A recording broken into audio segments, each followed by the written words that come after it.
Hello there universe, and welcome to my second installment of casting a Mass Effect movie. Now, if you haven't seen my first video, link right here, but basically, I'm picking my choices for who I think would be good in a Mass Effect film. Now, there are two rules for this. One, no casting from the original games. And two, this is my ideal cast, no matter how unlikely they are that they will take these roles. Pretty sure that's all I have to say. So, without further ado, let's get started with a character who not everyone gets along with. Miranda Lawson. Miranda is an unusual character. She has to be cynical and cold-hearted, but also sympathetic and respectable. Oh, also she needs to be a badass. So who do I think could pull that off? Olivia Wilde.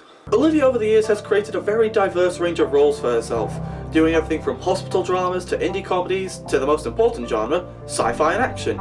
With a resume like this, I'd say it's pretty clear Olivia can pull off the requirements for this role. And just to sweeten the deal even more, she just looks like her. I'd say it's a perfect fit. Up next is a tricky one because he's not really interesting. Jacob Taylor. Okay, admittedly, I don't hate Jacob like a lot of people do.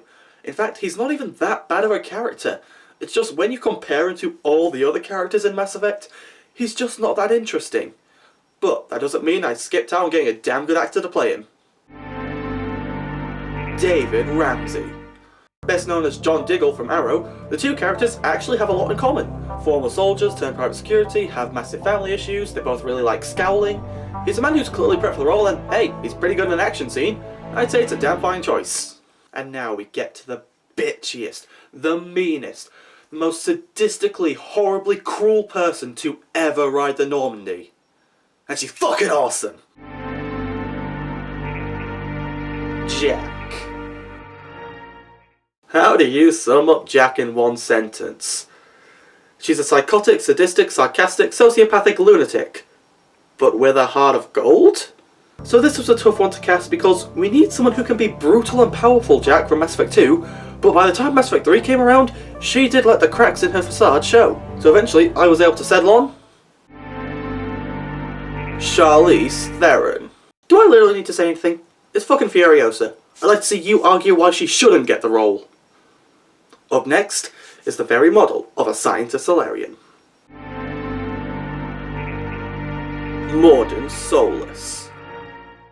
Mordin is the fast-talking, super intelligent, super funny, super charming, and all-round super cool dude. Who is my pick? DannyBReviews. Pudi. However you say it. Now my initial pick for this role was Doug Jones, because he has played a very similar role with Abe Sapien. But that is the exact reason why I didn't pick him. It's too similar. But the next person to come to mind was Abed from Community, because the roles are similar enough that I could totally see him play the part. Funny, smart, charming, cool. Also, I seem to be on some kind of a Community reunion with this franchise, which is also why I decided to cast Jim Rash as the Elusive Man, because that would actually be fucking awesome. Alright, moving on. Next up we have the most badass whoever badassed. Urdnot Grunt.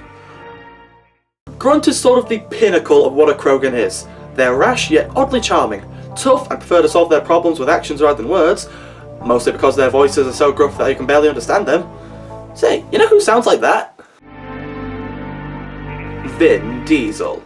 The man who stole our hearts as Groot from Guardians of the Galaxy, had us pumping our fists as Toretto from Fast and Furious. Also, he's the only person in the world with a voice gravelly enough. But maybe prefer a character with a bit more complexity to them. Thane Krios. Thane is one of the most interesting characters in the game, an assassin with a terminal illness and is going through a crisis of morality. This isn't just a matter of physicality, but how talented of an actor they are. So, I'm pretty excited about this next guy. Chiwetel Ejiofor. Yeah, pretty sure I got that one right. If this guy's performance in 12 Years a Slave didn't impress you and prove that this is a man with absolute talent, then I don't know what will. But if you want a role that he's played that is much closer to Thane, then just watch Serenity, where he played a super cool assassin with interesting views on morality. Sound familiar? And now we move on to a woman who I couldn't think of an intro for. Samara. Samara is an older woman of the Asari, clocking in at around 1,000 years young. She's dedicated, objective, and brutally honest. So, what actress did I pick to play the part? Rene Russo.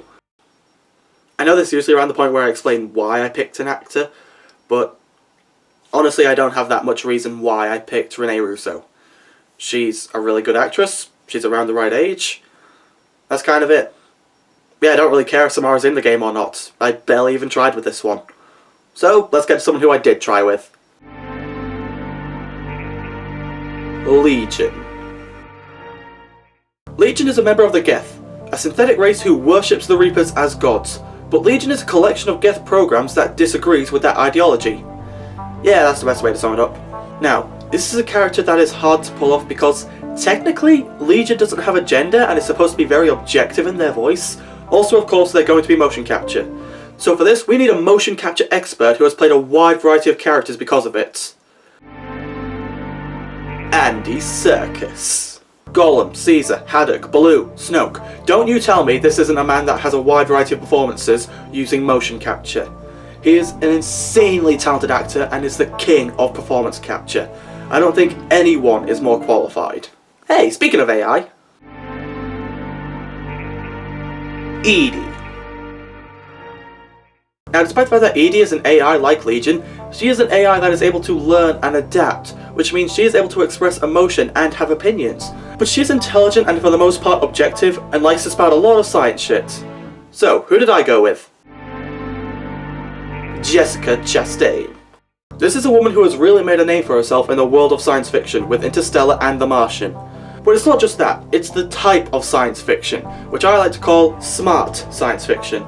No, I don't mean that in a pretentious way, I just mean it's science fiction that focuses a lot more on the science than it does the fiction. Which is exactly what those two movies are, and she plays very similar characters in both of them. The genius scientist with a lot of personality and passion behind what they do. Now, if you include other performances she's had over the years, you have an actress who is most definitely fine for the role. Alright, I think that wraps it up. Thanks for watching, Universe, and you want me to do the DLC characters, don't you? Alright, but I'm making this quick. Zaid Masani. I don't like this character, I think he sucks. He's arrogant, obnoxious, disloyal and hot-headed. If they left him out of this game, I would not be upset at all. But with that being said, my pick for Zaid is Willem Dafoe. He's a man with an intimidating voice and eccentric personality and has played a pretty cool badass assassin in John Wick. Kasumi Goto. An energetic and feisty super thief. Granted, she's 100 times better than Zaid, but she's not an important enough character to have to be featured in the movie. But my choice for Kasumi is Rila Fukushima. She's a badass actress who is the most memorable part of the Wolverine. Also, I don't know that many Japanese actresses. Sorry. So, those are my picks for a second Mass Effect movie that will probably never happen. So, Universe, what do you think of my picks? And let me know who you would cast in this movie down in the comments below. Until then, later, Universe.